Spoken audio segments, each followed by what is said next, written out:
Ambo, anak halu, jomblo dan berulah. Hah, bola?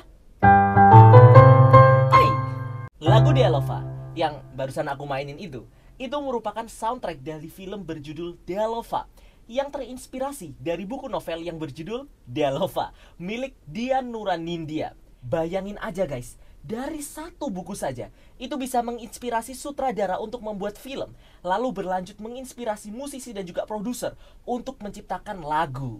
Kisah sekalian, episode kali ini aku persembahkan untuk memperingati Hari Buku Nasional pada tanggal 17 Mei, di mana pada tanggal ini peresmian Perpustakaan Nasional Republik Indonesia dilakukan oleh Profesor Dr. Andes Kiai Haji Abdul Malik Fajar pada tanggal 17 Mei 1980, dan semenjak itu diperingati menjadi Hari Buku Nasional.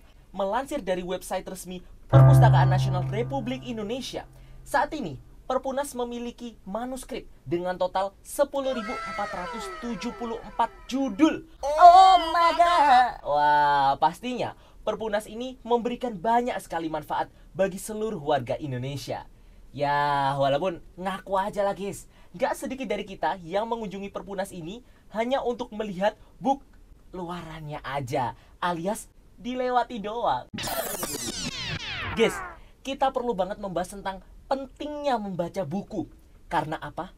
Karena aku gak suka baca buku. I mean like, ngapain gitu loh kita perlu baca buku? Jujur nih guys, bukannya aku tidak berusaha, aku sudah berusaha. Tapi aku sendiri tuh juga bingung gitu loh, kenapa kok aku gak suka membaca? Sebenarnya bukan aku gak suka membaca sih, aku suka kok membaca status-status teman di media sosial, terus tulisan-tulisan di video-video TikTok gitu guys. Terus aku itu lebih suka membaca ke arah berita atau tulisan yang ada di video-video media sosial yang mengandung info-info edukatif, asal tidak berbentuk fisik buku. Aku pribadi tuh sadar guys, aku dan mungkin anak-anak Gen Z lainnya itu adalah tipe anak yang belajar dengan style audiovisual.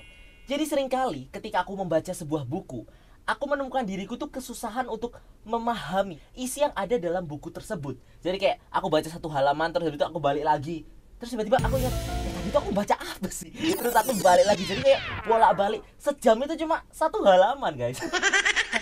Namun ketika aku melihat sebuah video umpama di TikTok, Instagram, YouTube, dan media sosial yang lain, itu sepanjang apapun videonya, semua isi yang ada di dalam video itu langsung kayak tertanam ke dalam inti bumi otakku gitu guys.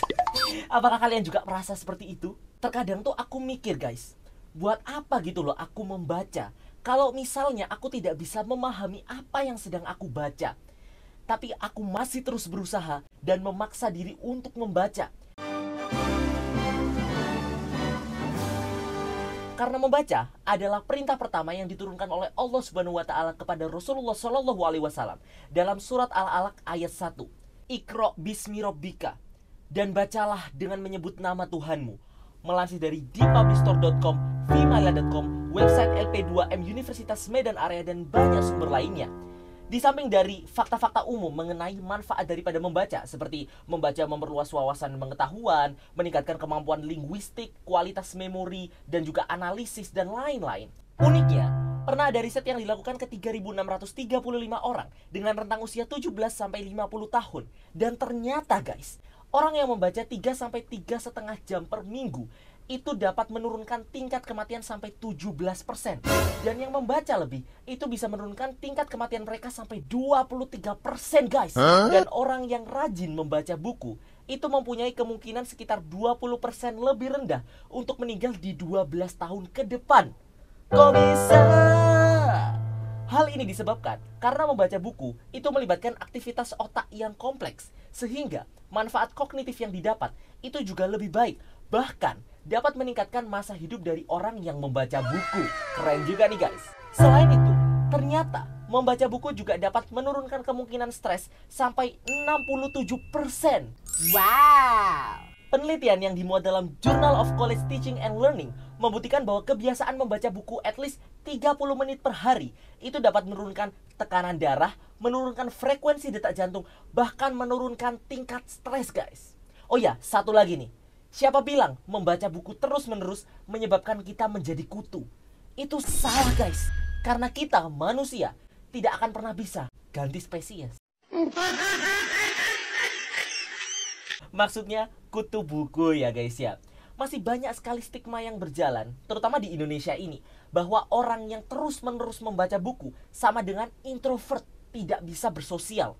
Padahal orang yang sering membaca buku itu justru dapat meningkatkan kemampuan mereka dalam berkehidupan sosial.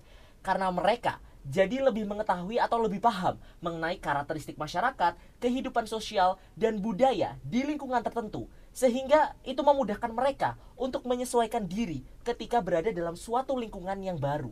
Ya, walaupun emang nggak bisa sih guys, kita membaca buku terus, 24/7, terus tiba-tiba jeblok paham kehidupan sosial.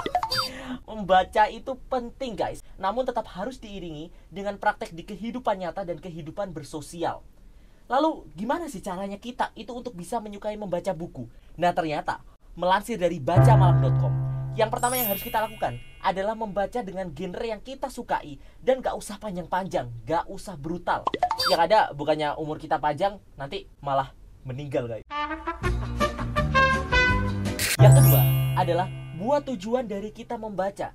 Karena dengan adanya tujuan, kita jadi semakin antusias untuk membaca. Aku mau pintar, aku mau belajar sejarah, aku mau membayangkan future wife-ku itu nanti adalah seorang mafia mami material.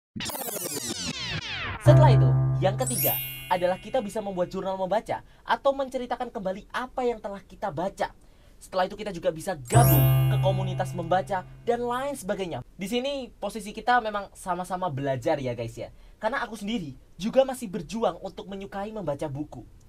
Benar yang dikatakan orang, buku merupakan jendela dunia sebelum ada Google.